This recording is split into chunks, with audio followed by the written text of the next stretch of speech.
Oh, ayun na. Napanood nyo kahapon, di ba? Yung mga banat ni Senador Rodante Marcolita. Sino yung mga pinahiya niya? Pag-comment nga dyan, sino yung mga napahiya? Yung lawyer versus TV host at lawyer versus tawag nitong aktivista. Kaya, di ba? Yung nagmamarunong ka, nagmamagaling ka, tapos hindi mo naman alam talaga yung batas. Wala ka namang alam sa batas. Tapos kalabanin mo, makipagdebate ka sa isang abogado. Yun yung nakakaya. Naka-live kayo, napapanood ang buong Pilipinas. Yung mga katangahan ninyo, yung mga kabubuhan ninyo. Sinabi na yung impeachment ni BP Inday Sara, nag-file lang kayo ng maayos, lulusot yung impeachment complaint na yan. Kaso hindi nyo inayos eh. Dapat yung una na pag-file ninyo, yun lang ang tinuloy ninyo. Lulusot na yun. Ayusin nyo ng pag-file, lulusot yun eh. Yung nag-file kayo ng isa, pangalawa, pangatlo, pang-apat, tapos yung pang-apat, yun yung dinala nyo sa Senate. Hindi nga pwede yun. Labag sa batas yun.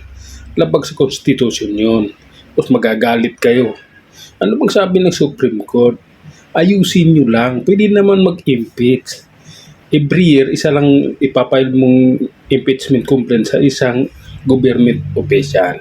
Kaya lang, ayusin mo. Mag-usap-usap kasi kayo. Ang dami ninyong gusto mag-file ng impeachment complaint. Nasira kayo eh. Ayusin nyo lang. Mag-file kayo ng impeachment complaint versus kay BP Inday. Basta mag-usap-usap muna kayo kung ano ang ipapile ninyo. Kailangan isa lang. At kailangan luto, hindi hilaw. Anong sabi ni Senador Rodante Marcolita? Hilaw. Ang ninyo, parang kaning hilaw. Kaya sana naman matuto kayo. Galit na galit kayo sa Senate. Galit kayo sa Supreme Court. Kayo rin naman may kasalanan. Ayusin nyo lang.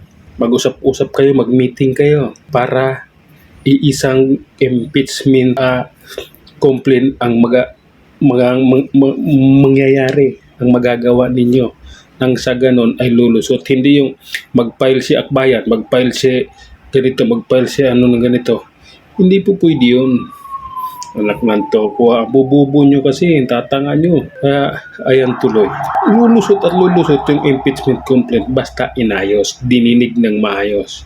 Hindi yung pinapirma lang kayo, hindi nyo alam kung ano yung pinirmahan ninyo. Dahil gusto nyo lang ng pera. O ngayon, dahil na basura, galit na galit kayo sa Senado at saka Supreme Court.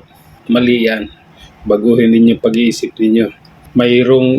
Mayroong impeachment complaint na may isampa. Isa lang sa isang taon, basta maayos, nag-usap kayo, ayusin ninyo, mag-meeting kayo, magkaisa kayo nang sa ganon lulusot ang complaint na gusto ninyo. Hindi yung bawat isa sa inyo magpapile ng impeachment complaint. Anak man to po. Abogado dyan si Jokno, anong ginagawa ni Jokno? Hindi pa dapat nagpa-meeting kayo. Tapos ngayon magagalit kayo. Binasura. Ng Supreme Court, ng Senado. Galit na galit kayo. Mga punyeta talaga kayo. Wala naman kasi talaga kayong utak. Sa totoo lang, ang bububo nyo naman. Para lang mapag-usapan, para lang masira BP Inday Sara.